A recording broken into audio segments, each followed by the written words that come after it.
Hello, good evening, and welcome to the Sunday night breakdown. Daniel Ratledge and Dave Forrest to go through all the weirdness this week, Dave. There seems to be a lot of Um, weirdness this week. I agree. I agree. Substantial amount of weirdness. And yeah, I'm quite looking forward to this. It should be fun. Well, let's start off on New Year's Day, where somehow Surrey did not continue the Surrey always win on New Year's Day streak, even though they didn't last year either. But there you go. Surrey 89 is 80, London Lions 84 after overtime. Hadzabegovic was back for London, but off the bench. Lawrence returned after his injury. First quarter, Lions no 3-point attempt. Surrey 1 for 2. It was James and Adelican helping Surrey to their customary early lead, 22-13. Did you ever find out what was wrong with Hadzabegovic? No, I didn't. I assume it was illness, given the Yeah, brevity of he it. played, he played, but he didn't start. That was interesting, I thought. Um, yeah, as you say, the same as ever. Um, Surrey Sports Park, that opened very quickly. The Bigs were able to score the ball, and defensively, they were able to hold London. Um, Quite, they rebounded the ball well, which meant that London didn't get many second shots, and London aren't a great shot making team, and really struggled. London, of course, coming off the very physical game against Leicester as well. Mm, mm. But there's a little bit of and it's an early tip, so there's a little bit of that going on as well. Surrey with a 12-3 run, lead peaked at 41, sorry, 24. And looking comfortable at that point, despite a couple of early fouls from Peterson. He had his fourth early in the third quarter.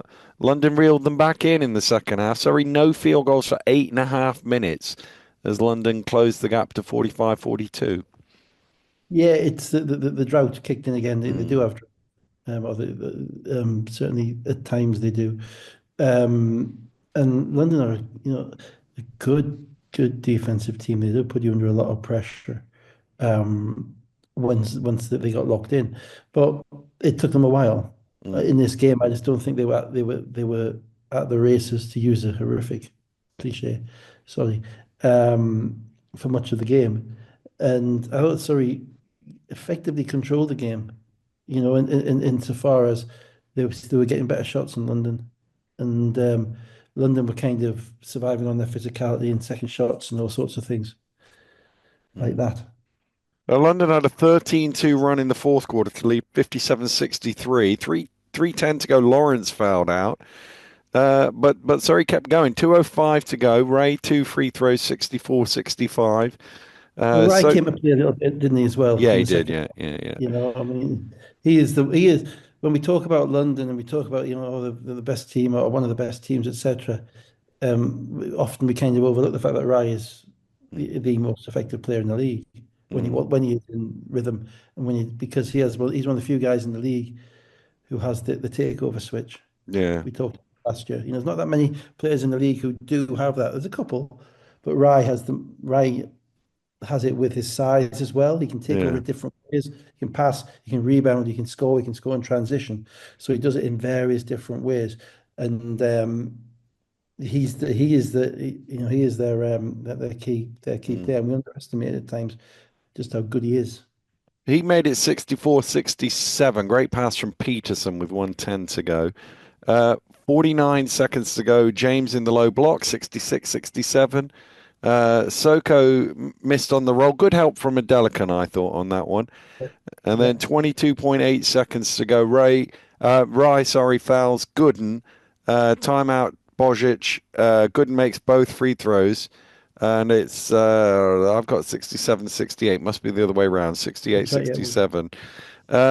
Peterson then turns it over on a behind the back on a pass behind Hadzi. James grabs the loose ball and just stands there, waits for a foul to come. I thought that And possession really let London. I thought that possession kind of summarised London's issues. Obviously, Peterson is new and he's been quite impactful in what he's done. But that possession, Ryan didn't touch the basketball, mm, and you never got the impression they knew where they were going.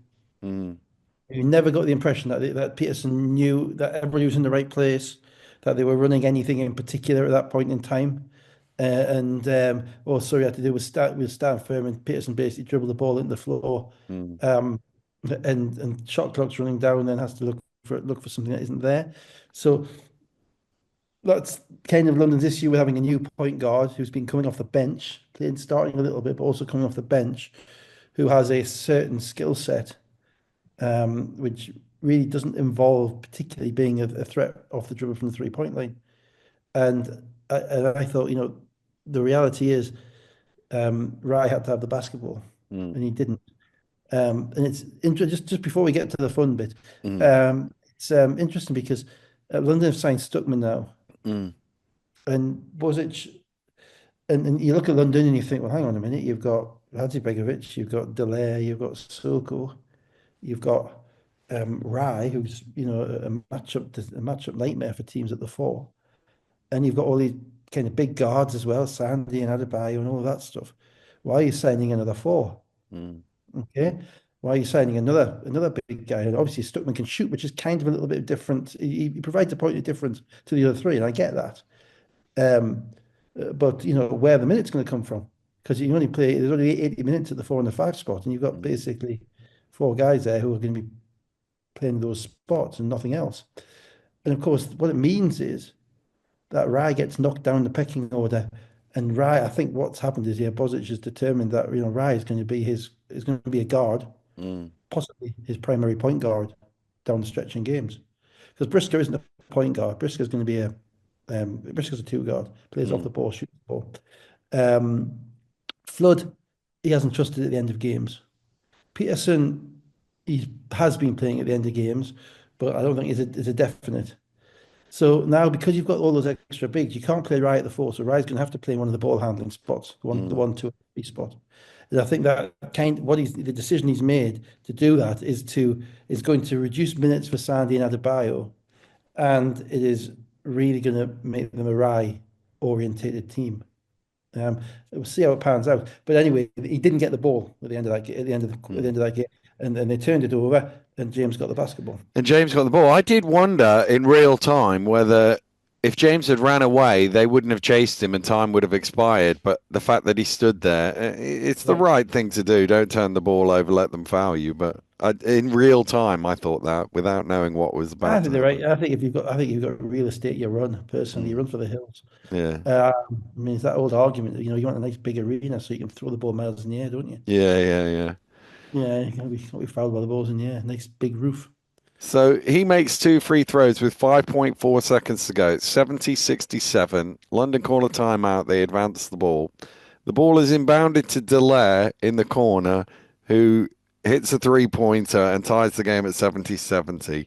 Bearing in mind they were 2 of 13 to that point. So where do you want to go, Dave? Do you want to go on James standing about 10 feet away from him? Do you want to go on the fact that Dallaire travelled? I didn't see it in real time, but I've seen it No, neither since. did It I. was a Yeah, travel. clearly did. Do you want to It go to was Lasker in his bench, not bench hooping and hollering enough? Where do you want to go, Dave? everywhere. It was the most befuddling 5 seconds I think I can remember. It probably just overtakes Jamel Kennedy's 3-point shot a couple of years ago at Surrey.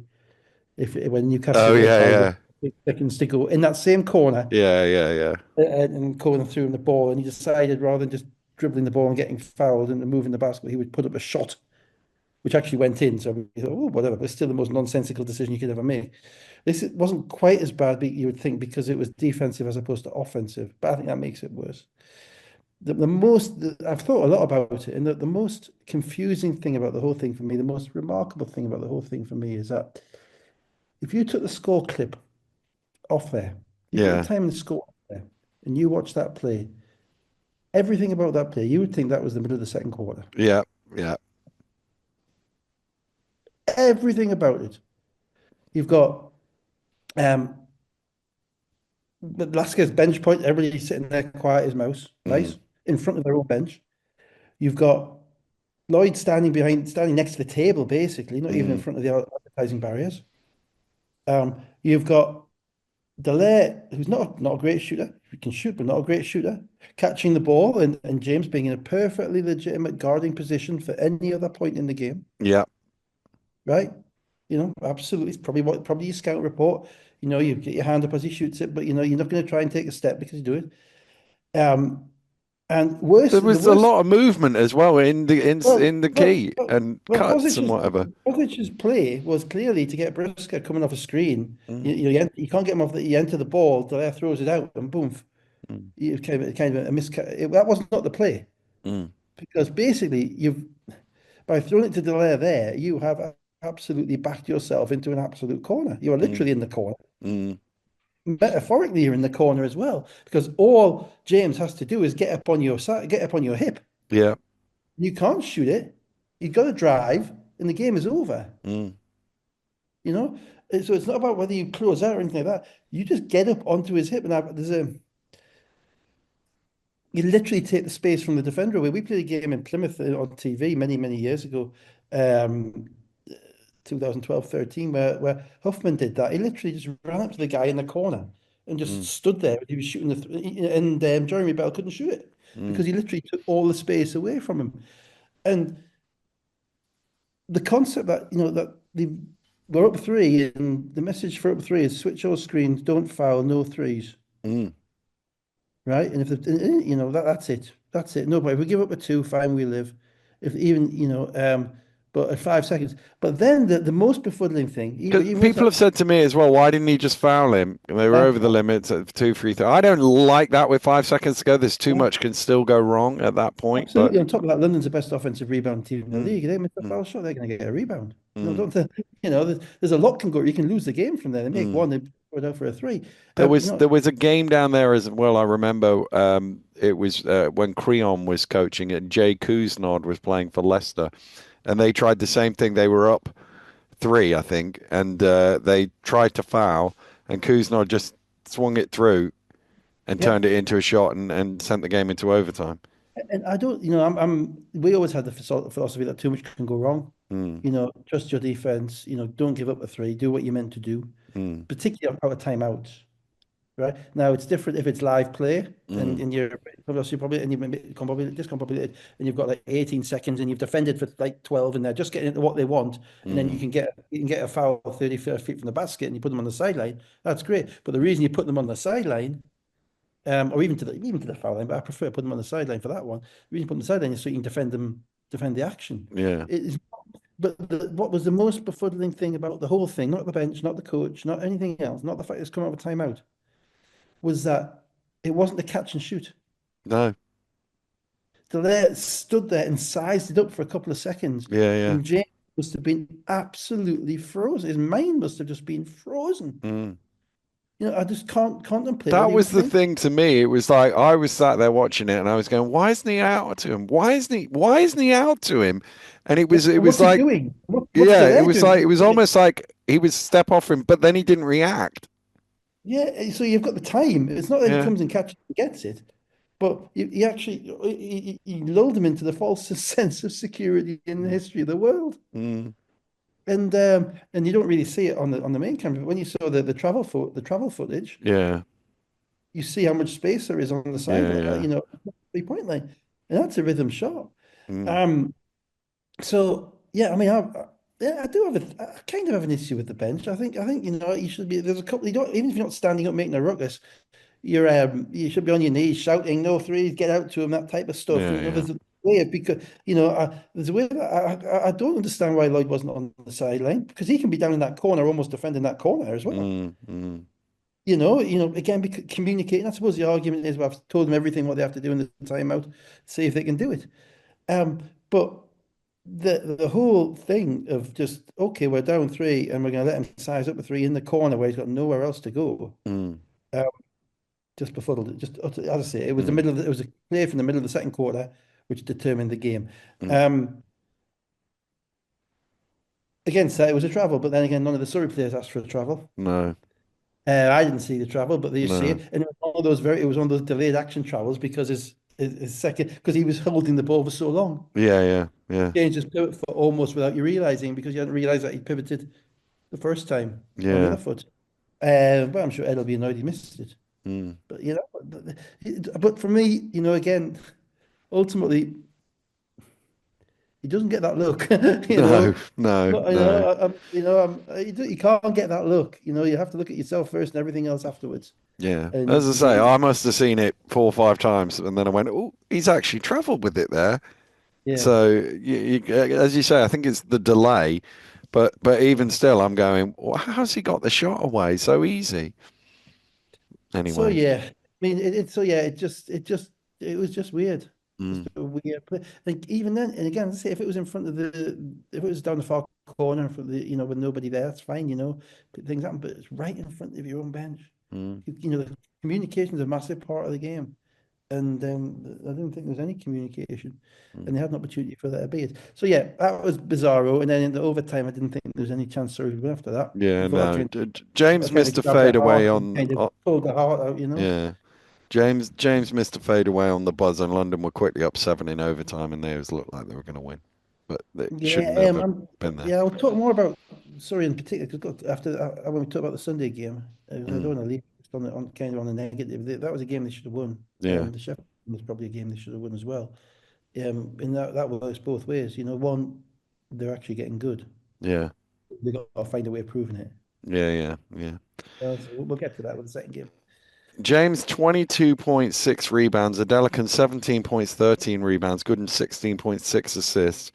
Rye 29, Brisker, sorry, 10 rebounds, Brisker 13 points.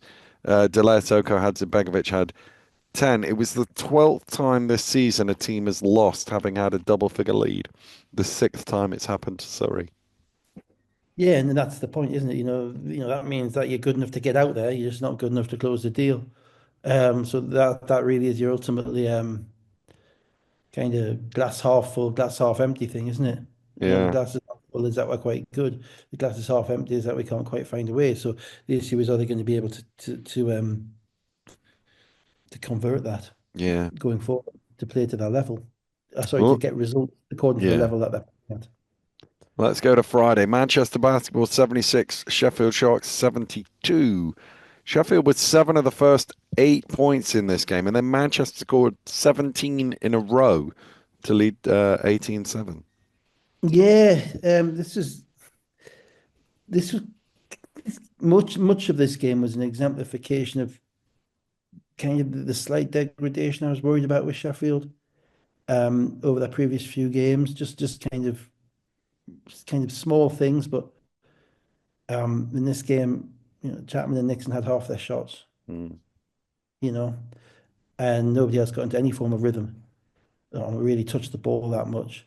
And it's all right for Sheffield kind of doing that against a Newcastle team that didn't have a good shot at guarding them, or against a Surrey team with the small guards, because those guys can get those shots and Nixon can go off and he can get the shots he wants. Manchester are kind of a different animal physically. So you have Ashton Langford and Medut in particular, but then they have all those big wings as well. Um, Meaning that you need everybody to be in a rhythm. And I thought too early on in the game, and particularly during that run, I thought the ball got a bit sticky in the guards' hands for Sheffield. Um, you have to look it back. I have to look back, but I remember thinking after the run had finished, I didn't watch it back, but that a lot of shot. I think Coutinho maybe had 1-3 in transition, mm, but a lot of the shots were coming from the guards, and that the other guy. So you got Groves, who basically was over 7 in this game, but hardly touched the ball. mm, Groves is really good. He's a quality scorer, and they kind of lost him a little bit. What the Sheffield are doing at the moment, they're playing what we call a pro style offense, almost an NBA style offense. It's 4 out, 1 in. The 4 guys on the outside are all dynamic scorers. They can all shoot. Um, they can space the floor. That generally means that you're setting up with 2 guys in the corners, Clay in the middle, and your 2 guards kind of on the perimeter at the top. And then Clay's coming to set a screen for one of them, and Chapman, and then they're making reads as to who's going to help, and they're going to throw the ball where it's going to go. Now the problem is if teams stay at home and can stay at home on the wing guys with size and not allow those passes to go, not need to get into rotation, that means that you're left with 3 guys shooting the ball. mm, The 2 guys at the top and Donovan Clay, who is kind of the thing in the post, which means that there's not as much rhythm for the other players in this game. that happened. Mm. Now they're good, so you're not going to hold them down for 40 minutes. And they didn't, and Manchester eventually started, and Sheffield eventually kind of picked up their defense as well when they realised they were in a game. But Sheffield were coming off a few wins, they're feeling a little bit good about themselves. They've beaten Manchester before, and the first two quarters they didn't really start playing. No, Chapman got it to six in the second quarter, but a Manchester 12-2 run to finish the half. They were 42-26 up at half time. Now, Um, if you tell me, I put something on Twitter maybe 2 weeks ago saying that best offensive team in the league is Sheffield, mm, most talented offensive team in the league is yeah, yeah, Sheffield, based on with the 26. way that Clay is playing, Mm, with the way that Clay is playing, and he's got 26 points. mm, That means that systematically it's not quite right. They're gonna have to tweak a few things, mm, to get the ball to where it needs to get to. Um, because Chapman and Nixon, obviously, it's fine. As I say, it's fine. Them scoring 51 out of 80 at Newcastle, and then Nixon going for 30 the next game as well, or whatever. Um, but eventually that well runs dry. mm, You come against slightly better defenders. You haven't got your game. You have to have your next option. mm, And 26 points at half time is, for that team mm, against Manchester, who are a great defensive team. Let's be frank. They're mm, not great. They don't overly challenge the 3-point line. They're long, they're athletic, and they're a lot more competitive than they were. And FAJ's really helped them with the rebounding. But they're still, Manchester shouldn't be holding it at 26. mm. Not if you're Well, it Sheffield. was 35 with 3:30 to go in the third, 50-35. Manchester's Mm. only score in the next 6 minutes was a Williams on the buzzer, which may or may not have been an M1. Um, and then Yeah. Sheffield, mainly through Clay, went on a 16-2 run to cut it to 52-51. Yeah, and Clear's really impressive, because as I say, the way their offense works is that but the four guys are out, and they're just basically spacing the court, and that leaves a lot of space for Clear to work in. Now he has to be able to score one-on-one in that system because if he can't score one-on-one, then their offense is going to be pretty stagnant. But if the screen rows are defending, then they throw the ball, and if he can score one-on-one, that means someone's got to come and help the guy who's in the post defending. And as Mm, soon as that happens, shooters get open, and it's all hell breaks loose. mm, So at the moment, Clay's established himself as a scorer, and Manchester, not overly committed to help defensive principles, so they're defending one-on-one. So when he scores the ball, that opens things up. It also allows you to set your defense up. Once you set your defense up, then Manchester's half-court offense is still a little bit shaky insofar as who's creating the shots. DeBose hasn't quite kind of fitted in or been as impactful as they would like. Williams has added another guy who needs the basketball. So they had a drought, mm. a substantial drought, and that gave Sheffield the opportunity to get themselves back in the game. But Ashton, Langford, and KO threes pushed it back out to 64-53 with 3 minutes to play. Chapman and Nixon almost scrambled Sheffield out of a hole with some sensational 3-point shooting late on, but So Manchester enough free throws to stay in front. yeah, I mean, I thought this is what I'm talking about with Manchester. They gave up shots to Nixon at the end that they Mm, shouldn't be given. When you're up virtually double figures or 8 or 9 points and you're down to a 3 or 4 possession game, you can't be giving up standstill 3-point shots. mm, That's those situations. Twos don't hurt you. Once you get to about a minute and a half in, if you're anything in the 7 or 8 minute, 7 or 8 point bracket, okay, you cannot be giving shooters threes. And even though Nixon made a tough one from the far left kind of elbow extended, he still made it off the catch. mm, He makes tough shots. We know that. You have and just putting the hand up there ain't going to do it. You got to get up to him and chase him off. Um, and of course they're playing without anything to hide, anything to fear, because at that point the game is gone. So everything's to win for them.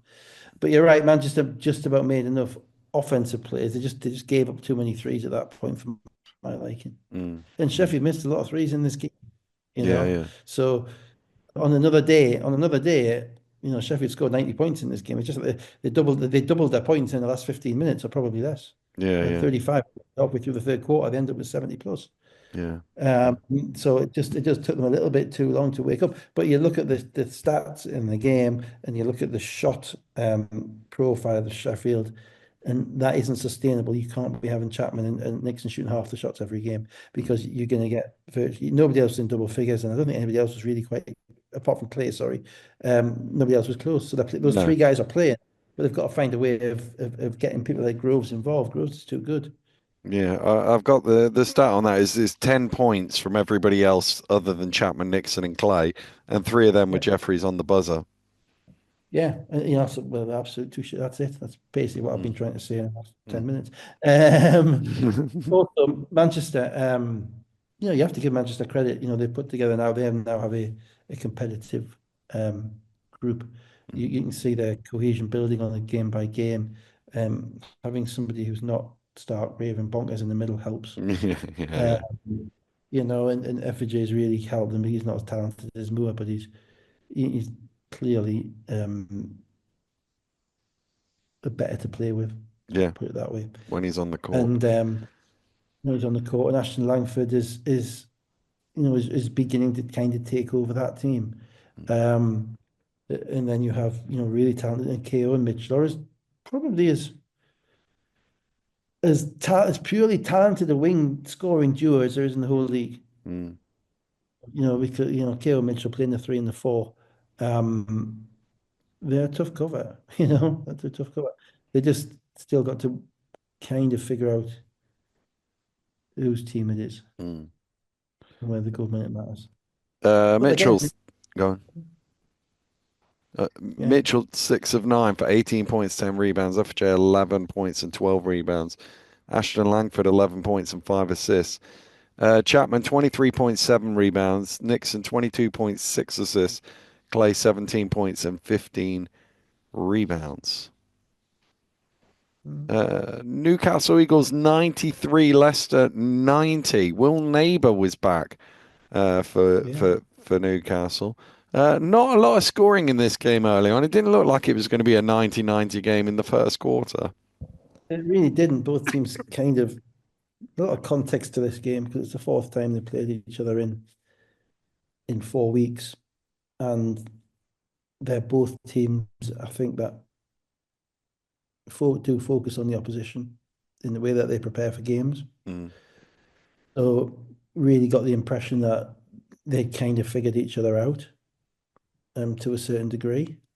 And with all the kind of the different matchups, Knight was doing the point and Jackson was guarding him and Hunter was off ball but Wardhill was guarding Hunter defensively. And Leicester, you have to also remember, played the Monday night against London in what was a very physical and complicated and difficult game. mm, Whereas Newcastle had a week off, and we're going to get to that later on. But basically, as this season goes on, as we get to the point where teams are playing each other multiple times, rest recovery stuff is going to be really important in relation to games. Rest recovery travel is going to be really important and is going to explain a lot of kind of fairly bizarre results that we're going mm, to see. Teams that shouldn't win games that do win games. So Newcastle had the advantage on that because they had a fresh week, whereas Leicester didn't. They had a remarkably physical game against London on Monday night, and they've had a bit of a schedule over Christmas, albeit Newcastle had basically the same schedule. Um, so yeah, teams that knew each other and weren't going to basically give up anything particularly easy. Also, quite pleasingly too, quite chippy teams mm, against each other because they played each other 4 times. So actually, it was a really competitive kind of night. Watching the mm, game, you could see the level of competition, and there wasn't that much in it in the game. Thompson again dominated inside early against Del Pesh, who's really struggling, not finishing at all. Um, but Newcastle were able to use Neighbour. Neighbour came in, made a couple of big shots in the third quarter, which in the second quarter, sorry, which kind of spaced out Leicester a little bit. mm. But in the first half, Leicester, I thought, were Thompson comfortable. looked like a guy who hadn't seen the scout report on Will No, Neighbour. well, he didn't It's really probably screen it. not Well, surprising. to be fair, naturally he's not going to be 30 feet from the basket, is he? Yeah, yeah, To be honest. yeah, I mean, you're not. If you're Thompson, do I really have to? So it was a nice little wrinkle for Newcastle to throw the fourth game in. Nice. They only yeah, made a couple, and he might have missed them. Then when Thompson yeah. scored them at the other end in the post, so it wasn't all one way. But it was kind of it was a nice little wrinkle. But more than anything, Newcastle over penetrated in the first half, particularly, and they attacked Thompson a little bit too much, I think, when they needed to attack other people. And Leicester got out in transition near the end and made some shots, and Kenny Newcastle did well to keep it to 6. There was the ref in this game was a bit spotty both ways. Um, The that was in the gym, so I can say that a little bit easier. There was a moment in the second quarter, I think 30 seconds in the second quarter, when Newcastle called a timeout, and you didn't see it on the telly, but Stootle came out and absolutely came out basically half on the half court, on the half, on literally on the jump ball spot, and absolutely lambasted Spencer and James, two of his own players, who I think had failed to guard anybody for two possessions in a row, hadn't communicated, and there was no order, there was audible obscenity, and you heard it, and I thought he should have been teed for it. I thought if Rob had done it, I'd expected Rob to be teed for it. Yeah. But even though it was his own player, but Chris Dodds just had a word with him. Then we had an absolute classic of the double technical genre. Mm. We saw that where basically Shelton and Neighbour Yeah. did, you watch the tape, Neighbour absolutely nothing. Shelton kind of wrestles with him, pushes him, grabs him, walks, pulls him from behind. The Neighbour turns around, and by the time Josh Ball sees anything, it's a double technical. And I'm like, Yeah. no. It really, really was.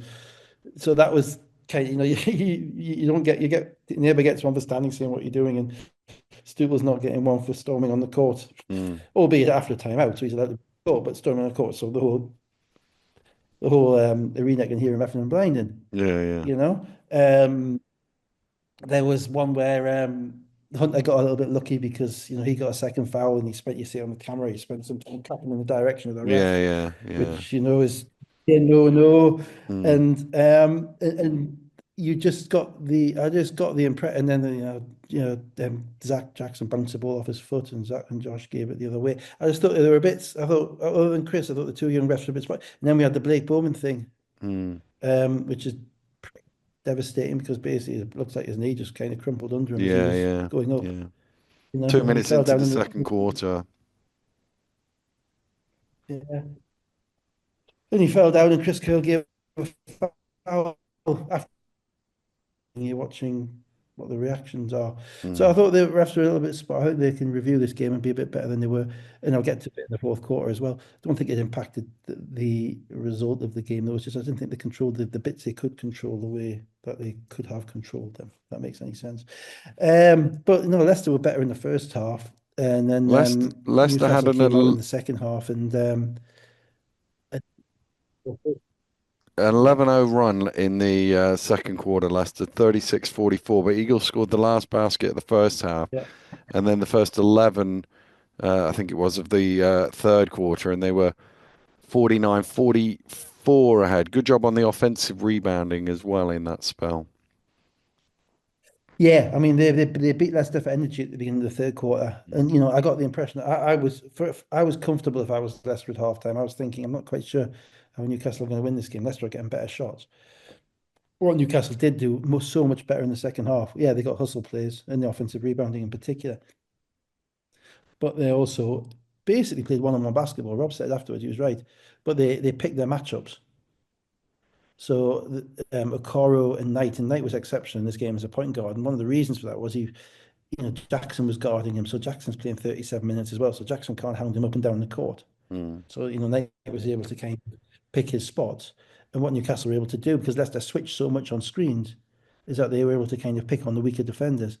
So Leicester's defense is all predicated around not fouling and not getting blown past, not overcommitting defensively. But if you watch some of the shots that Newcastle made in the second half in this game, they've got a little bit too much space. They're challenging them to make kind of semi-contested 2-point jump shots. But Okoro and Knight were kind of able to do that because they were able to pick on maybe Abercrombie and Johnson or those, who as opposed to going at Thompson. And so they didn't over penetrate. I don't think, I can't remember maybe until right near the end, Newcastle making a layup in the second half. I think it was all kind of jump shots. And that's because they finally got the message that if you're going to challenge Thompson, you're going to probably lose. Mm. And I thought that made a difference. And their energy kind of picked up. And Rob eventually had to call the timeout at the end of the run. And once Newcastle kind of got that going, I think the Monday night game for Leicester took it out with them a little bit. So the lead peaked at 11 on a neighbour So, three, 66-55. Leicester had a 9-2 start to the fourth quarter to cut it to 2. Defoe fouled out during that spell, and then Ward Hibbert fouled out, fourth foul, and then he fouled out on a technical with still 6 minutes to go. Yeah, I mean, the technical was a perfectly good call. The fourth foul was a good call. Because after Tom, basically there'd been a bit of, for some reason, he ended up being matched up with Thompson, maybe on switches, I don't know. And a possession beforehand. Actually, we'll go back beyond that. There's a really, I mean, the battle within a battle in this game was Hunter and Ward Hibbert, because Ward Hibbert has the tools to be really effective defensively against Hunter, because Hunter isn't that kind of, head down, fast to the rim basket guard. He's a guy, I've talked about this before, um, who is looking to make the right read to make plays. And Ward Hibbert is just quick enough and just long enough to really impact him. And also Ward Hibbert is being physical with him up the court. And Hunter got a bit chippy in this game. I actually like the chippiness of him, but he's struggling with Ward Hibbert. And then what Hunter did, which was quite clever at the beginning of the fourth quarter, was he decided that a little bit like he did when, if you remember that game at Bristol where he got called for the step across foul Yeah, yeah, as he was dribbling the ball. yeah, Goal, yeah. yeah. But he drew one of those out of long, and then two possessions in a row, he basically, instead of just kind of dribbling around Ward Hibbert, he just put his head down in the backcourt and challenged Ward Hibbert to stay with him. And both times, the ref called kind of a not really a blocking foul, but kind of a forward momentum impingement foul, if you put it that Mm, way, as Ward Hibbert's on his side. So Ward Hibbert's sliding, Hunter's kind of leaning a little bit. Ward Hibbert's maybe got a hand in there, and I think it was Josh both times, and then he called, what would be fairly minimal contact, but he called it because Hunter had decided, I'm not playing around with you and being in front of me anymore. I'm just going to put my head down. I'm going to challenge you to get back in front. Now that got Ward Hibbert to three fouls. mm, Okay. And this is relevant because then he gets matched up with Thompson. He gets a stop. He goes down the other end. Thompson gives him the forearm shove, the unsportsmanlike foul, mm, as Ward Hibbert's going through the paint. Because Thompson's irritated that Ward Hibbert's got the stop against him and being physical with him. But Ward Hibbert isn't able to let that go because again, they might have matched up again. And this time Ward Hibbert fouls him. But after the foul, he reaches for the ball to knock the mm, ball out of the hands. That's more like technical. mm, Now, the reason that's all relevant is because as soon as Ward Hibbert's out of the game, Hunter becomes a different player because Okoro's got four fouls, and nobody else on Newcastle can guard him the same way. So it's almost like the manacles come off, mm, the chains are off. Hunter is suddenly getting to the rim. He's suddenly able to make the passes he wants to make, and he's got a whole different dimensions. And I think if the game had gone on for another 2 minutes, I think possibly Leicester win because of mm, Newcastle's foul trouble more than anything because Hunter can't. They haven't got Ward Hibbert to guard Hunter. Um, in the end, um, Knight and Dakaru made enough plays offensively. And Newcastle scored what, 50, 54, 55 in the second half, something like mm, that, maybe 50 in the second half to keep Newcastle ahead. But by the end, especially with Defoe fouled out, and he was a little bit unlucky. He committed a couple of dumb fouls, kind of second and third one. His fourth and fifth ones were a little bit unlucky. 50-50 calls. But was he fouled out as well? It's like I'm not sure Newcastle can get any more stops yet, and Leicester were getting easy shots. So it became a fun game at the end. mm. Newcastle kept one shot ahead. We'll just go through the last couple of plays. 26 seconds to go. Alan Ikens with the score 88-83 with Long after did Long great. had Yeah, got an he got a offensive rebound, rebound. And I great think pass. I think that was Alan Ikens' only score of the game. Yeah, Uh, it's been. I think he didn't play on he Sunday, didn't play on the Sunday game, no. and Uh, then John he was injured. Hunter to the rim, 88-85, 19 seconds to go. Leicester scrambling, trying to force a turnover. Long is open underneath for the dunk, 90-85 to go with 10.6. Yeah, it's that question, isn't it? If I'm Long, do I dunk that ball? Yeah, Now, or do obviously, I I can't. run to the corner and run some clock? So I run to the corner, burn a few more seconds. Yeah, every player in the world will always dunk the ball, Mm, right? And often wonder if I was in that situation and I could dunk, which obviously I yeah, can't. Would I have done? You know what I mean? Because you might not make the three. If you get fouled, eventually with 6 seconds on the clock, you might not make the shots anyway. So it's two, yeah, but you're yeah. trading two with the three. And down the stretch, I mean, I didn't catch all of it on the camera, but Rob ran two fantastic plays out the Mm. timeout, two timeouts in a row, and you'll get to them in a second. Um, which are really, really impressive to keep them in with a shot, I'll get to one of even them if in they a shot there. second. Abercrombie Right, for okay. three, 8.2 seconds to go, 90-88. Yeah, but the reason that happened was because if you watch that play, basically Hunter runs along. The Hunter's listed in the Hunter's in the far corner away from the ball, and all the Eagles are expecting Hunter to come around the top to get the ball off maybe a couple of double screen going down towards him, but instead Hunter clears and he runs a baseline, and you can see the four Eagles who are lined up with the Leicester guys. None of them know who's guarding Hunter. Mm, So Long and Knight, and possibly even whoever the other one was, they all take half a step towards Hunter, which means that by the time the screen's been set for Abercrombie to come round, Long is just a half a step off. mm, So it was all about the misdirection of Hunter, which threw Newcastle into kind of doubt as to what we're doing. Um, because he didn't set a screen, you see, so you're not just automatically switching. So in Abercrombie, who hadn't made a shot all night, but Abercrombie is one of those guys who's going to keep shooting and eventually he's going to make one. So mm. it's a 2 point game and it's again. Yeah, Okoro then fouled. He made two free throws, 92-88, 6.7 seconds to go. Timeout. I assume they advanced the ball. I assume Thompson scored, but Synergy for some reason clipped this play out. So I didn't know what happened. It's not on the camera either. That's because it's not on the recording Oh, okay. because your director was looking at the crowd. Oh, right. So, Oh, I see. so the very last, you see the clip of effectively see the ball going through the rim. But what happened was instead of they ran the same thing, or maybe not the same thing, but what the Newcastle are selling out and defending the three. Thompson slips into kind of the near low block, and it's just a pass zipped in from the sideline Mm, straight into Thompson. Catch one hand, right hand hook. So to be fair to your director, it was only a second that they mm. missed. But the ball was in the hoop after. There's only 6 seconds left, so you need to get it all really. Yeah, yeah. Um, and Thompson made a little, but it was a lovely play. Again, it was two. Rob in that they scored 5 points in 3 seconds in two Mm. plays. Doesn't get better than that in that No, situation. no. Doesn't get better than that, and that's why they're so tough to beat in close games. Leicester And then along his foul with 4 seconds to go, he goes 1 for 2. Hunter has a heave on the buzzer from the made halfway the right line, but one though, didn't he? yeah, yeah, he made the right one. Missed the second Made one. the Made first made the one, first. the second one is like just don't foul and the heave on the buzzer. Yeah, I mean, I came away kind of impressed with the kind of fortitude of both teams. Newcastle played the game, as I say, in a very kind of in a way that was almost designed to play against Leicester, which was to kind of use Newcastle's strength, which is their wing scorers, Okoro and Knight and James and Ward Hibbert to a certain degree, because they're not getting any points from the point guard, they're not getting any points from the centres. So they used that and attacked from that area.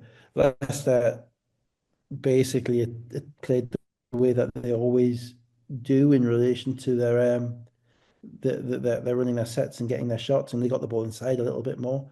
And Leicester are probably susceptible to teams making tough shots on them. That's why other teams struggle because they don't necessarily have tough shot makers. But Newcastle have a couple of tough shot makers. They can't make tough shots every game though, so it's not Mm, sustainable.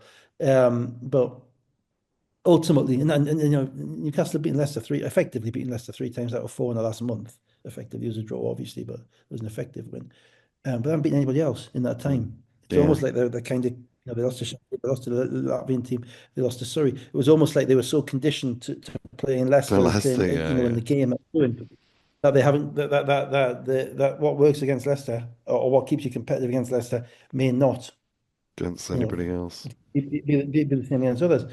So it's a really interesting dynamic. And on top of that, as I say, Leicester played Monday night. And I don't underestimate that. The one thing about Leicester, is that um, I mean, Wright again, Wright is sneakily becoming my favorite player in the league now. I've Mm, kind of moved off the Thompson wagon. Everybody's on that wagon now, so I'm now on mm. the right wagon. Yeah, yeah. Um, because of just watching him in person, just his level of kind of quickness is more than you would think, and his mental quickness is quick. I mean, he does this little thing on the free throw line whereby he'll line up, he'll be the main rebounder, and you'll think, what's he doing? And he'll actually do something that Fab used to do, which is instead of just going to the rim and going out, he'll backspin. Mm, He'll literally spin around his defender to get to the front of the rim on the free throw line. I'm thinking, okay, this guy's actually thought about how he can be effective, and his ability to score and transition quickly, quickness of thought. You can see he sees the opportunities really quickly. mm, But the thing with Leicester is, they got to stay healthy. The reality is they can probably survive Bowman going down. But any one of Hunter and Thompson's had a couple of injuries, and he had a finger injury in this game. mm, He has to stay healthy. mm, That's my one. Okay, but I think with a healthy team, they could win the league. mm, No, they've got nothing else. They got nothing else to. They haven't got Europe to figure out, and they're going to win games that they're meant to win, which I'm not sure Sheffield and Leicester, Sheffield and London necessarily are. So they just got to stay healthy. Newcastle are what they are. They're still, as I say, they're a competitive group who, in this game, just did enough of the things that they had to do to win. mm. Okoro 22, Knight 21.7 rebounds, 10 assists, along on Ward Hibbert 14. There were 13 of 29 from three Newcastle. Jackson 24.7 rebounds, Thompson 7 of 8 for 17 points and 8 rebounds, Hunter 15. There were 6 of 21 from three. Let's go to Surrey and stay with Newcastle. Surrey 89ers 96, Newcastle Eagles 70. We trailed that Alan Ikens didn't play in this game. Long hit and threes. Eagles the first 9 points of the game. Surrey then had 5 points in 5 seconds, and it took them 3 minutes to get going. But Yeah, then they got like going that. and they did what they do. 13-3 run around the first quarter, break I to lead only by watched, 10. I only watched the first, I only watched the first 2 minutes down. Then I turned it off. What happened after that? Um, I mean, I wanted to talk a little bit about Stoke because we don't probably talk about them enough, other than kind of try not to patronize them, but Mm, ultimately, to try and establish what they are. Um, Firstly, there's nothing to say about this game other than the fact that it was just an old-fashioned beatdown. mm. So he won the game in every area. They shot the ball well, they moved the ball well, they rebounded the ball well, they outscored Newcastle in transition. 15-2 fast break They points at got the ball through the halftime. high. They got the high put. They got the ball at the high post. They moved the ball. They got the shots that they wanted. Newcastle mentally disintegrated, turned the ball over off inbounds at times. Just committed dab. They're fouling too much Newcastle, so they weren't able to play defense without fouling. And Surrey basically just absolutely did a number on them in every way, and you can't turn around and one of the most possibly impressive things about Surrey, just on the basketball 5-on-5 thing, is that they're doing it now without kind of the ball domination of the guards that they had earlier on in the season. They Mm, begin to trust each other more. So particularly Cam Gooden, and you were never sure about Cam Gooden. Is Cam Gooden just a guy who's just going to kind of jack up shots and dribble a bit and all that type of stuff? And his game is really matured over the past few weeks, months even. I can't remember him shooting a tough shot in this game because he didn't need to. Now we know he can make tough shots. He can make mm, the step back three, but the fact he didn't need to means his shot selection is getting better, and they pick Newcastle apart. More interesting kind of question for me, because they did everything that they were meant to do to win the game, is kind of one, why did it happen? That's always the question. And two, what does it say about things kind of moving forward for both teams? For Newcastle, I think we kind of throw it away a little bit. And the reason I say that is, number one, they had the rest disadvantage, and they had a horrendous trip on Saturday through the snow to get to Surrey. And Newcastle, and getting to Surrey is actually the hardest place to get to in the league for Newcastle. When we were there, it's harder than Plymouth because of two things, basically the M1, the M25. mm, Whereas when you're going down the M5, which is the M6, it was great. mm, Nothing on it. M42, M5. So they had a horrendous trip, and they've had no recovery from the physical game they played against Leicester and the emotional game they played against Leicester. And that does impact little things, that's the reason you get blown out as opposed to the reason you lose. It's not the reason you lose, though. It's the reason you get blown out in fast break, and you don't get back quick enough, mm, and your shots are short and all that type of stuff. But also there's a kind of a technical side of it, which is that, as I say, Newcastle were almost programmed to be playing against Leicester. Now suddenly you're playing against Surrey, right? Very different. Two little guards, right? Who are attacking you. Shooters on the wing, and a big guy in the middle, who's playing in the screen and roll a lot more than Thompson does. Thompson doesn't really play in the screen and roll. He uses screens and he runs to the basket. mm, Yeah. Then you got to get back to him. Delicate screens, and they're throwing the ball to him like he's Gabe Olasheni from last year. mm, So he's getting the ball in the short roll, and he's got 8 assists in this game because he's throwing it everywhere. And it makes a pretty basketball, because if you don't go and help off the screen, then then Medallican's going to score. If you do, he's going to throw it to um, the corners, and you're going to get open shots that way. So Newcastle went ready for that. Ward Hibbett, who's a great guard to guard the ball on night, a great to guard Hunter. They don't, he's not a fit to guard Jalen Ray Cam Gooden, the other guy, Cameron Lawrence. Good. Yeah.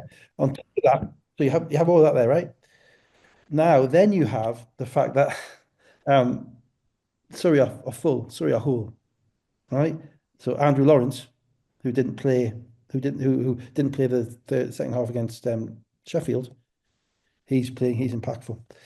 You have the fact that Surrey are on a bounce back after the whole London thing, right? So they're ready. They're ready for the game, and you have the fact that ultimately what I'm getting around to, which is that Surrey are pretty good, Mm, right? And I'm saying that now, not on the basis of the fact that they beat a tired team by 30, but that the game before they're up 17 on London, mm, right? No one else I don't think anybody else has been up 17 on London all season. And the game before that, they should have beaten Sheffield, mm. right? Now, arguably, Sheffield and London might win the league in Sheffield. They should have beaten them in that game. Um, so They've the had issue double for figure Surrey now leads on it isn't kind on of, the I think about counterpoint everybody. to the six times it's happened to them is they've had double figure leads against London, against Sheffield, against Leicester, against Newcastle, so on and so on. Yeah, and that then leads us to the whole question about Surrey, which I want to get to, just to kind of almost move past this game because the game was a non-event. Surrey just absolutely dominated it, and I can't say higher than that. They played a complete game. Um, but the bigger thing is now, what's their ceiling? Not just off this Newcastle game, but off the previous few games as well. But what can they expect? They're now 4-7, right? Now, people listening to this probably won't know that Guildford used to win things, Yeah, yeah, yeah, yeah. right? Guildford football, everybody thinks of it's plucky sorry, I haven't been in a final in 15 years or whatever, Mm, mm, and they don't win many games and all of that stuff, lots of games. But they used to win things down in Guildford. And they used to mm, play at the Spectrum and the ice rink in Europe. And if you're talking like 2005 to 2010, in reality, kind of it was them in Newcastle and whoever was spending money in Merseyside, mm, basically. And then Leicester kind of came up once Leicester got themselves sorted, when Rob got sorted, they kind of came up. And then Guildford effectively played in Europe and ran out of money, right? But they had good teams. And then they went to Surrey United and Majeski took over and it kind of all dissipated a little bit and it became a little bit amateurish. But now you've got a club there, right, who doesn't necessarily there's no guarantee it even had to be there because the university pulled out in the summer.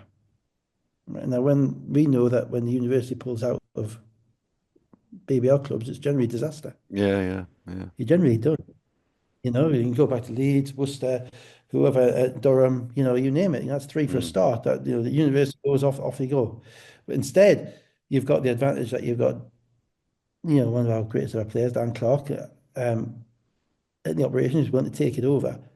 And he has a relationship with the coach, and he's given the coach the ability to kind of build a program without much pressure.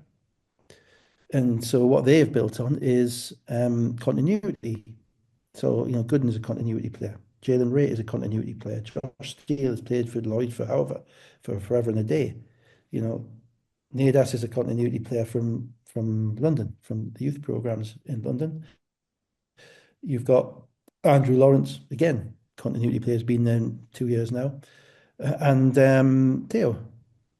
Yeah. So you add the right pieces around them, and they're spending virtually nothing on, I would guess, on given that they're a new club, and they certainly won't have the biggest budget. But they're building on the continuity. Now the question is, what is their height and what is their aim and where are they going, right? Because they have to get to the point whereby it's not a surprise that they're beating teams at home with rest advantages. mm, They have to get to the point whereby, and they have the rest advantage against London as well, mm. because And London the played, reality of this dinner. game was that they had a 17-4 run in the third quarter, led by 20. If it had been anybody else, I'd have been this game's over. But then the start of the fourth quarter, it got to 13, and we were all sat there going, "Oh no, Surrey are gonna implode again." Yeah, But they, there was jeopardy in the game. You mm, know, even as a Newcastle fan, I'm looking at it mm, and empirically, I'm thinking there is no this team is not there today. mm, You know, it didn't have Alan Aikens, who's kind of almost a backup point guard for them. You know, Spencer flamed out, and you know, Pesh hasn't scored for about a month. I'm thinking, you know, this game isn't there. They're getting ripped up, they're getting pulled apart. But I was still thinking, well, you never know. mm, On any other game, you know, I'd say, no, this is done. And they finished the game and they did it really well. But the issue for them now is, you know, hang on a minute, you've proved it now. You know, yeah, you're 0-2 against London and Sheffield, but you should have won both those games. mm, There are, you've lost 5 times to Leicester this season already. mm, You know, that's not, like, for me, 5 times none of the games have been close. That's a little bit fatalistic. You know, you've got to be, you know, in the battle, in the fight. And I want to see them win a couple of games where they're in the fight. You know that they're down and dirty, and they didn't need to because they play great offensive basketball and solid defensive basketball, so they didn't need to be down and dirty against Newcastle. They just destroyed them. But the close games are the ones that I want to see, and I want to see who's going to make those plays when it really matters. And if they do that, there's no reason why, you know, there's a cup competition. They're 2 wins from a cup final. mm. That team can win 2 games. They can get to a cup final. You know, and I'm interested to see where they go. Because there's a lot to be said for the way they're doing it. You know, I can't on one hand be critical of Caledonia saying you're ripping this up and you're ripping that up, Mm, and then turn around and say, oh, but sorry, are too boring or whatever. They should be mm. doing this, that, or the other. You know, there's clearly a plan and there's clearly a calmness, and it might be that calmness that we misinterpreted on the bench against London. You know, Yeah, yeah, there's yeah. clearly a calm about them. You know, I miss Jordan Hunt. There's another continuity guy as well. Mm, That's there. But that calmness at some point has to convert itself into the dog, you know, the mm, competitiveness in those really close games. Um, and the fact in this game, Lloyd, you know, he reduced his rotations. Cholovinskas hardly played. Bacardi played about 3 minutes in the second quarter. But apart from that, it was his guys. Those guys were playing, you mm. know. And I think they're gonna have to get to that point if they really want to push on. But they are potentially of the last 3 games they played, a high level, upwardly mobile team at this point Mm, in time. And mm. that's credit to what they're doing. Um, but they can't lose that game against London. They just Yeah, can't. yeah, You yeah, can't yeah, put yeah, points up yeah, with 5 seconds to go and give that a shot up. And you know, and hopefully that will be hopefully you don't see it in public, but hopefully in private there'll be strong words about how that can't happen. yeah, yeah. And that pulls the group together a little bit like Leicester losing to Newcastle that pulls them together to kind of push themselves further forward. And the next couple of games will be really interesting on that. So I think Mm, they've got a cup quarter coming up. And are they going to be satisfied with the kind of the great win and everybody's happy? Or are they really going to kick on and say, actually, we're here now and we're actually in the fight to beat good teams regularly and win things? mm. Um, you know, so yeah, I can't do anything other than say they did everything they were meant to do in that game. But they are an interesting team at this point in time now. They are, yeah. James, 21 points, 9 of 13. Ray, 16 points, 4 assists. Ogundengbi, 13. Okoro, 18. T'other James, 17. Ward Hibbert, 14. 9 of 35 from 2 point range, Newcastle. Well, 9 of they're not 35. finishing inside Newcastle. I mean, Mm, you know, it's pretty clear. I mean, to be fair, Okoro got to the rim and gets fouled, and he makes his foul shot, so they're kind of inside points. mm, But the bigs are not scoring the ball. mm, You know, as I say, Martin Del Pesh, the starting centre, but he's not been able to score the ball in the past. He had about 6 weeks in November when Defoe was injured. mm. 6 weeks in November. You know what I mean? There's about 4 weeks in November Yeah, when yeah. Defoe was injured. He was really impactful. You know, you think, okay, he's really taking on the role here because it's got to be him. And since Darius has come back, he's regressed in relation to his Mm, finishing. Every other big in the league is able to score the ball, and he's not. mm, So Darius up and down. mm, You know, committing dumb fouls, throwing daft pass off an inbound, off a basket, or made basket. Um, at times helpful, but at times not. Will Neighbour will just come back. You never know what you're going to get. They have to find a way and Long's not going to score the ball inside. Aaron Aikens might have a little bit, but he's not healthy. So they have to find a way of finishing at the rim, mm, and they're not at the moment. And It's not. Now, to be fair, Knight played 36 minutes, 21, 10 and 7 against Leicester, played exceptionally well. And he just wasn't there on Sunday. You know, Mm, he was over 7, whether his legs weren't there, whether his mum wasn't at the game, who knows? mm, mm, Mum was there on Friday night, he wasn't there. And so they can't manage to avoid that because he's not a guy who should ever score no points in a game. mm, Um, but they have an issue with scoring the basketball inside at this point in time. And all these issues that all these teams have are going to be magnified as the season goes on because teams are going to get used to each other.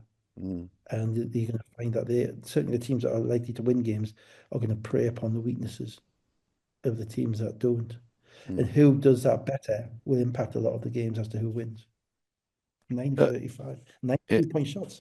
When was the yeah. last time someone made less than 10 2-point shots in a I game? got asked that. I looked it up and there was 10 times and then I realized there was a big chunk of years where I didn't have the 2 point shots in because it Ah, was right. field goals and 3 pointers and I didn't have time to do Probably it. more So than you would think. yeah, it'll at least double that. But yes, not very often is the answer. Mm. Sheffield versus London was Another game. postponed because of the weather. So let's go to Caledonia Gladiators 66, Bristol Flyers 58. No Kane on was Ali Hodzic has apparently had surgery, and I think Kieran said 6 weeks from now. Oh, he Oki said that Ruff. about Onwas. Did he Uh, say that, that? uh, yeah, he was on the list of people, Right. but he didn't say why. Oki Ruff was out. Obviously, Thomas Edwards is out, and again, that sounded like it's going to be a little while on the thing they put out. Was it today or yesterday? Yeah. Louis is out, although it sounded like he'd be back in the not too distant future. Malcolm was listed, but apart from smiling on the bike, apparently he's been ill, so he didn't play. Toto Fagbenley was back and starting. McCormack and Walsh were starting. This game, I've gone through. It's taken me longer to go through the team lineups than there was anything. Seems like East Kilbride is the place offense has gone to die at the minute. It's another low scoring game. It was a bit meh, wasn't it? Mm, Um, Now, I mean, Robbie is finding ways to play six guys, isn't he? Dear yeah. me. Any which way. But then, but then I'm like, no, I'm not going to be that sympathetic because you just let Jimenez go to Derby. Mm, If you've only got six players, you can't play. So, oh, we only have six players, didn't we do great? If you're going to take away the guy who's shooting 45% from three and let him go. So they do have the opportunity. They could have kept him and had him playing. But what was interesting was the bodies that he had meant that basically he was left with having to play Fagbenley or Hughes at all times. mm, And what they did with Fagbenley was they put him on the ball, which is probably the mm, best place for him. It takes him away from the rim in relation to defensive rebounding, that type of stuff. But in relation to guarding people, the most important people you guard in this league are point guards or scorers, and they're generally guards. So, like I was saying with Waterwick guarding Hunter, you've got Fagbenley who's guarding Keely Johnson, mm, and Keely Johnson doesn't see anybody like Fagbenley because Fagbenley is long, long, long, long, long, long, long, and can move his feet and is very athletic. So that kind of appeared to me to throw Bristol off a little bit. Um, Other than Robinson, nobody really turned up. I was mm, disappointed throughout the game with Bristol's. They didn't play with any force, I didn't think.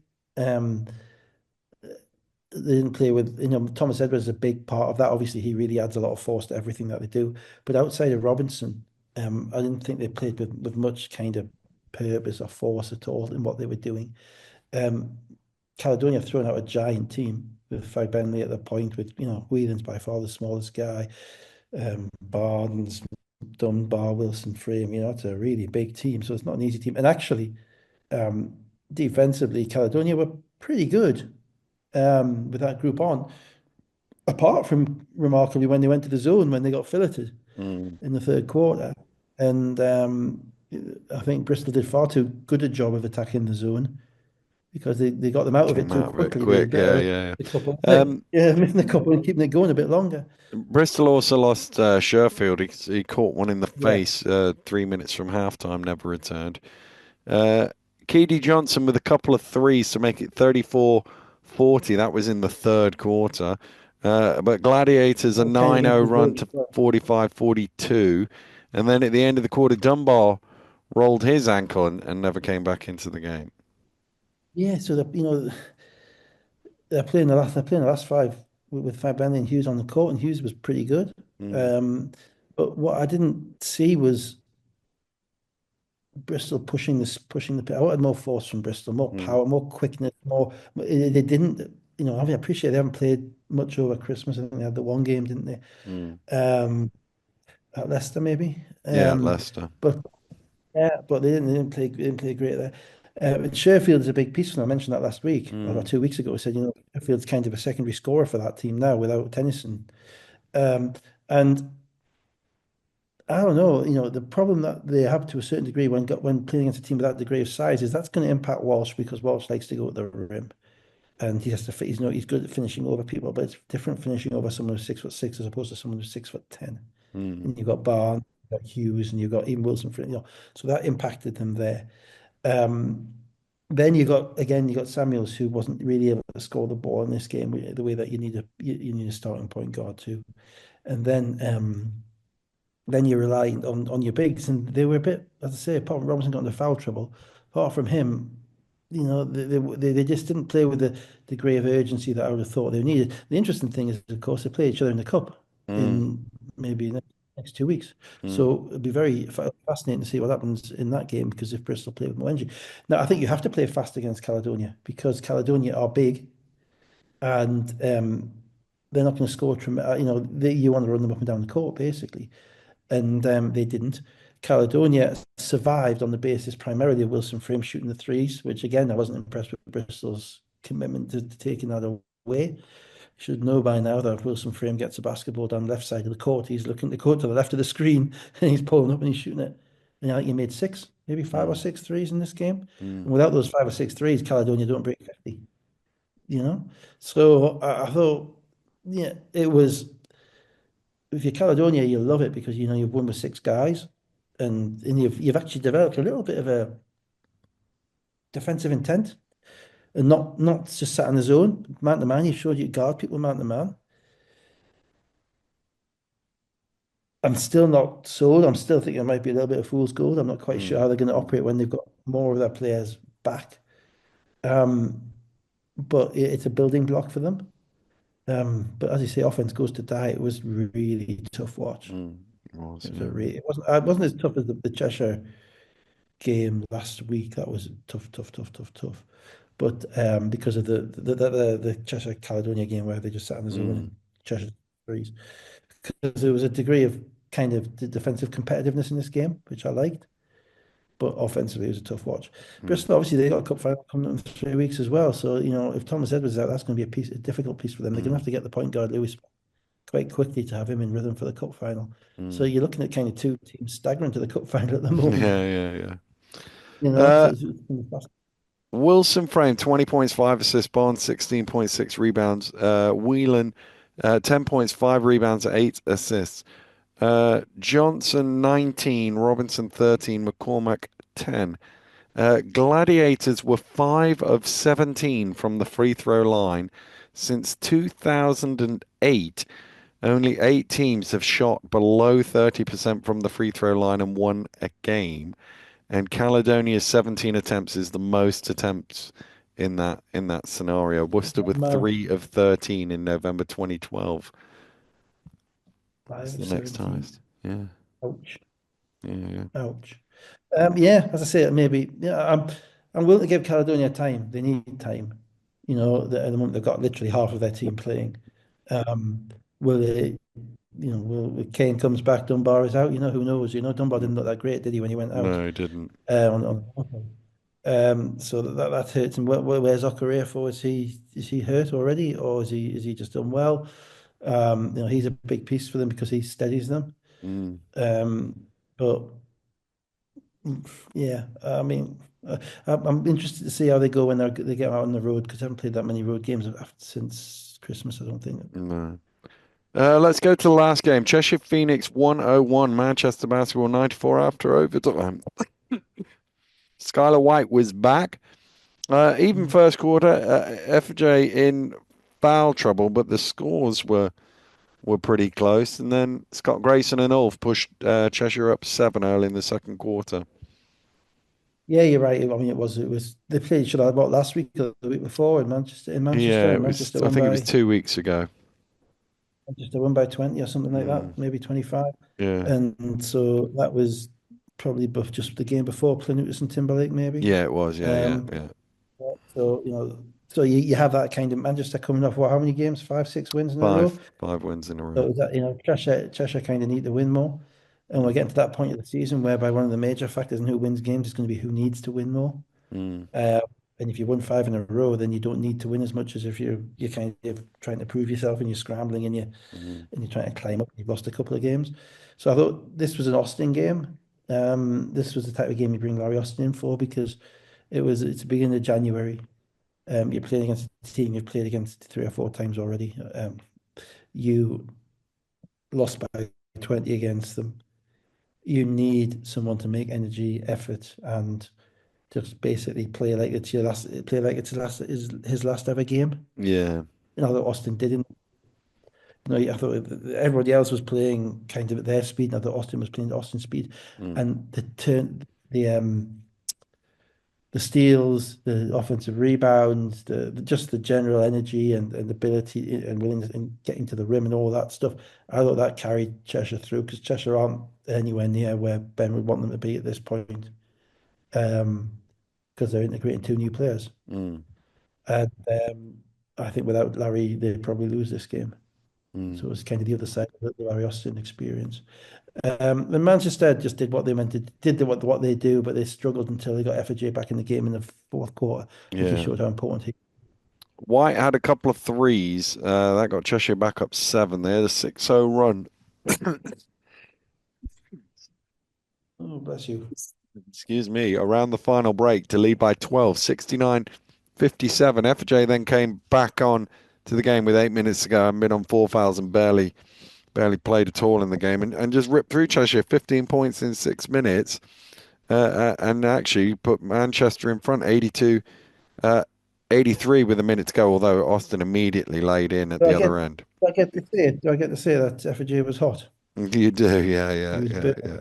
Burning, burning He was hot. burning FJ. Hmm.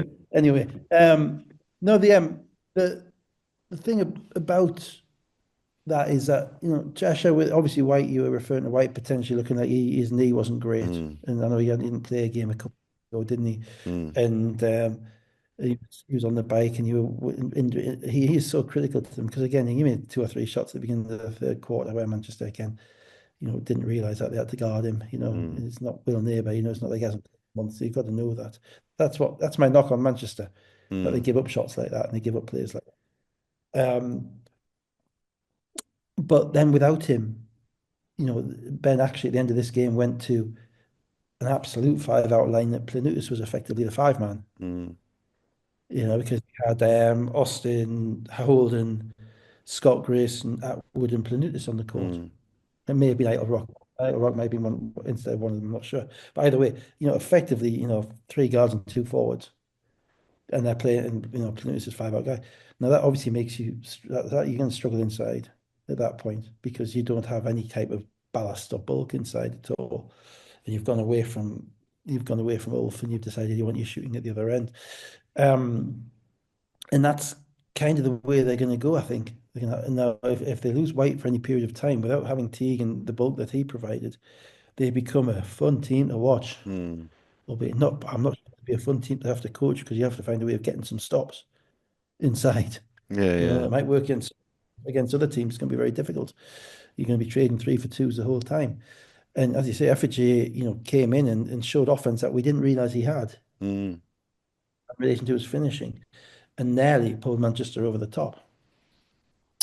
So Austin's layup after FJ had put Manchester in front made it 84-83.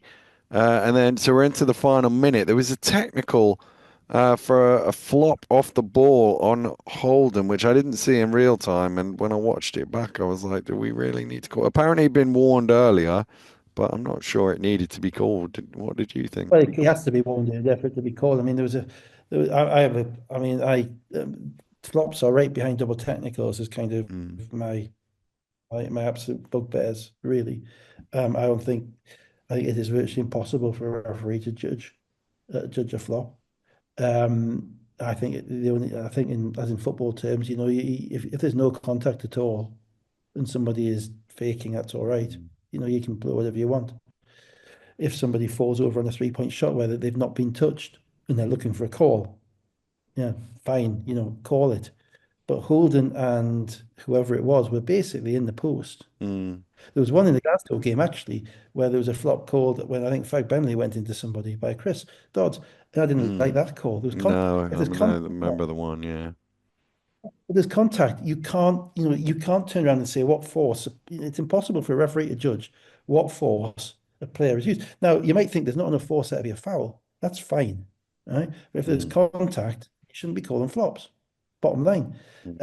That's my view. I'll stick with it, and it's probably not what the rules say, My, but there you my go. thing is, even if he slightly overreacted to it, which is as far as I can really reach from what I saw, is they're And on the their whole thing own is, under the basket doing nothing. the game wasn't. I mean, the game wasn't being Ball's in the played there. backcourt still. Yeah, the game wasn't being played there, and he didn't. I didn't see him kind of pout for a call or anything No, like that. You just see him no. go over and get back up again. And I think it was a question about, oh, I'm going to blow the whistle and do it. And I agree with a minute to go. That's just not a situation. I don't think if you're a ref, you need to put yourself in because they're what they were contacting. They were Mm, fighting each other. Right? Now, if you mm, want to call an offensive foul because he's doing something, that's fine. If you see him doing something unlawfully, but. I mean, do we really think that Holden's, with the ball in the backcourt at that point, that Holden's looking for a foul call? mm. I mean, really? I mean, because that's the purpose of a flop, isn't it? Yeah, yeah, Is yeah. to get a foul call. Now, is he Mm, really looking to? Is Holden's more likely to want to go get the ball and make a play? yeah. So this no. I mean, as a general rule, I hate flop calls. Mm, I think they are guesses by referees unless there is a situation where there is literally no contact.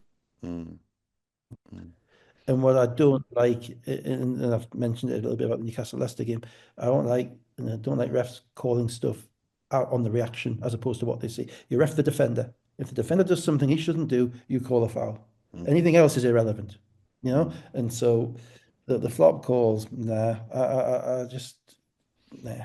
So anyway, Little bit of sorry. that then tied the scores, the technical free throw, 84-84. 40 from the ensuing inbound, 45.2 seconds, Ashton Langford to the rim, 84-86 Manchester. Timeout, no advance, 30 seconds to go, classic Atwood mid-range jumper on the baseline. Yeah, Ties the little game at bit, 86. little bit. He got the look a little bit. Mm, He got a rhythm look. And mm, again, you played them enough times now to know that's kind of what he wants to do. mm. 8 seconds to go. Planutis blocks Ashton Langford. End line ball for It was a bit of a dead Manchester. play, that wasn't it? I mean, they Mm, never got any spacing. They kind of dribbled the ball a lot. Ashton Langford clearly realised he was going to go. Um, it was right at the end of the shot clock, which kind of always concerns me in situations like that. You don't want, you've got 30 seconds. They're going to get another shot anyway. I don't think you want to be going 22, 23 seconds deep. You want to mm. be looking to get into something a little bit quicker than that. But it was a good play by Planutis, but there was no space in there for Ashton Langford to attack. No, so there's 2 seconds on the shot clock. Timeout call by Callum Jones. Ashton Langford misses the three. Atwood got the rebound, lost it, got it back, and then front rimmed a shot from three-quarter court. That wasn't far away. No, it wasn't, particularly in Cheshire, where those rims are quite friendly, Yeah. You've got every opportunity for that to go in. I Would wasn't have been difficult to see sure. the would have been difficult to see the clock though from that distance to know whether it was in time. Yeah, I I think think it it was good. I was. thought it was good. I thought it was good. Mm. Yeah, it would have been that would have been a pressurized call, put it that way. Um, it would have been a brave ref to rule that one out, wouldn't it? Yeah, yeah, yeah, yeah. Be honest, in that gym, after it would be brave. It would be brave, head brave, and only a Mm. few people who know that. Yeah.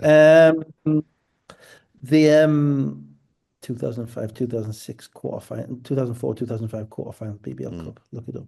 I was there. So was Chris Dodds and Rob Hickman. Anyway, the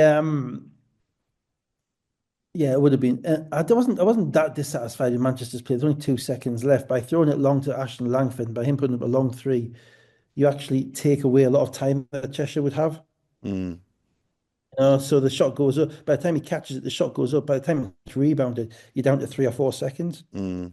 Whereas what you don't want to do is to turn it over under the rim where they've got 6 or 7 seconds, but Yeah, the yeah. ball yeah that long for that shot. Particularly Absolutely. with Austin and Scott Grayson and these Yeah, guys. exactly. Yeah. Because they can be off and done, and they can do Mm. an OG against us in 2018 Yeah, and yeah. score, and that type of stuff.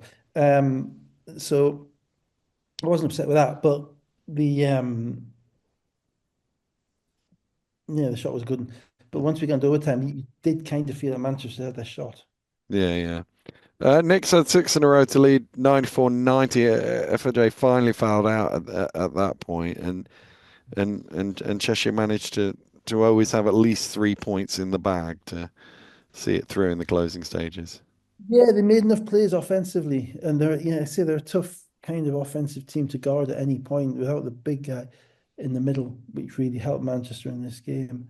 Um, but I just got I think the same with the Caledonia game and the same with the Surrey game. The team that played with the most force won. I thought Mm, Cheshire played with more need in this game, led by mm, Austin. They played like this game was more important to them, and I think in reality it was. mm, And this is where you get to this kind of momentum between games, which, as you know, I think is pretty much rubbish. I think momentum is all about within games, but between games, winning games is just bad because momentum breeds confidence and confidence breeds slackness, mm. and slack mentality and kind of the ability that we can just turn it on, that type of thing. And I think we're going to be seeing more of that. I think long winning streaks in this league are going to be very, very difficult to maintain. Yeah, yeah, yeah. Yeah. I mean, I speak to somebody, we won 26 games in a row one season in every single, but people don't realize how hard that was Yeah, simply yeah, because yeah. how you have People it with really your own team. underestimate greatness in that regard. Yeah, yeah, they don't, because it's not because we thought we were just going to walk in and win, because we were fighting every single day to keep our guys focused, Mm, on what they had to do. And yeah, you have a mature group, you have a intelligent group, that's great. But they're still going to have bad games. There's still going to mm, be days where they've had an argument with the girlfriend. There's still mm, going to be days where the shot the ball doesn't drop, the floor's a bit slippy, and there's still going to be days where everybody's coming out to get you. And if you're not aware of what you've got to do, you're going to get beat. mm, And I don't. I think the games are so thick and fast this season in this league that you know almost Leicester losing to Newcastle was almost a correction because they'd beaten London. mm, Surrey beating Newcastle was almost a correction because Newcastle had beaten Leicester and Surrey had lost to London. Manchester beating Cheshire after Cheshire beat Manchester. Caledonia are 1-9. They need to win desperately. mm, Bristol have got a cup final and they're not very healthy. All of this stuff figures into games more than I think people necessarily understand because logically, let's think about this. Leicester have beaten Surrey 5 times this season, hasn't been mm, close. Newcastle have now effectively beaten Leicester 3 times out of 4. Surrey have just gone and absolutely smoked Newcastle. mm, mm. Now, to any logic that makes to any logical kind of individual, that makes no sense at all. Who's No. better than who? Well, the reality is there's so many other things that go into it that when the margins are so fine that that the mentality of the players and the mentality of keeping that kind of consistency of approach and focus on each and every game is going to be absolutely critical. It is. Holden, 19.7 rebounds, 5 assists, Atwood 16 points, Austin 15, 4 of 20 from three. FAJ with 19, KO with 19 points, 10 rebounds, 7 assists. Ashton Langford 17.6 rebounds and 9 assists. Crazy, S isn't it? That sorry, they were 4 of 20 from three, yet they were 5 of 25 at half time last week. yeah, yeah, yeah. The kind of the difference in the way teams defend is kind of notable there. I'm waiting on Timberlake. I think he gives me the kind of the impression that there might be a 40-point game in him, Mm, but I don't know when it's going to be. Because he shoots every shot like you think it should go in, but not many of them are. mm. So it'll be interesting to see how he goes because that's going to be he could be a big piece for them, I think. Um, because they're going to need need that extra scoring from the guard spot. That you need the shooter to offset Austin's penetration. Well, let's quickly run through the table. London 9-3, Sheffield 8-4, Leicester 7-3, Newcastle 5-4, Cheshire 5-5, Manchester 4-6, Surrey 4-7, Bristol 2-5, and Caledonia now 2-9. Well, all I'll say is that Bristol need some players because Mm, they've got 25 league games, two European games, a cup final, a cup quarter final, potentially two cup semi-finals. mm. Um, and if they're going to need some players, Yeah, um, because the 2 and 5 could become 2 and 8 very quickly. I mean, yeah, what's yeah. going on? That's quite good, you know. But the reality is that every team is quite good, and if you aren't pointing in the right direction, and if you've got multiple focuses, then things can go south very quickly. I can, yeah, that's the beauty of it. And as It is, sort of, yeah. it's the yin to the yang of it's not easy to win 10 games in a row. It is absolutely, Mm. and you look at it and you think, well, you always be able to circle, we're going to beat this team by 20. We're going to beat, Yeah. we never lost a game to Durham. Leicester never lost a game to Plymouth. We knew Mm, we weren't losing to these teams. mm. Just almost, almost as a matter of course, it's not there anymore. No. It's And, late. and the fact there's only 9 teams means I know they were playing each other 4 times before anyway, but the gap between you seeing them again seems closer as a result. Absolutely, and the yin and the yang of that is that Mm, if you lost last time, you're going to remember them this time. It'd be yeah. really outside of Leicester and Surrey. It'd be fascinating to see how many times teams have lost to a team that they've just beaten when Yeah, they play yeah. them the second time. Yeah, yeah. Just because of the focus of the players. Um, but overall, yeah, it was fun. That was a fun week. I enjoyed the game. I Mm, really enjoyed the game on Friday night being there. mm, It was really a competitive game, and again had a number of games within a game. Enjoyed watching the London Surrey game. I even enjoyed watching Surrey beat Newcastle actually mm, because so he put it all together, to use the mm. phrase. And it just kind of exposed Newcastle for the difficulties that they're going to have going towards the end of the season when they've got lots of games to play and they're competing in Trophy Europe and in the league. Um, so yeah, it was good. It was fun. So hopefully a As bit you was, more of the same next week as well. So yeah. we'll be back next week, and it might even be a Sunday. I think Cheshire has moved a game, so I think we might. I'm not even going to tempt fate. We'll be back next week at some point. Oh yeah, we don't need to, do you? I mean, who was it this week? You were whoring yourself out to this week, Manchester. Manchester, yeah, I've done Manchester already this season. Yeah, okay, sorry. I have to get you up to New. I have to. I'm going to poison Drew Lasker's drink Yeah, or something. Get yeah, Newcastle to do it. yeah. I'll do That'd be that. fun. I don't think Paul would pay the expenses. Um, no, it was yeah. We'll see. Should We be will fun. indeed. So have a great week, everybody. We'll be back next week to do it all over again. But for now, goodbye.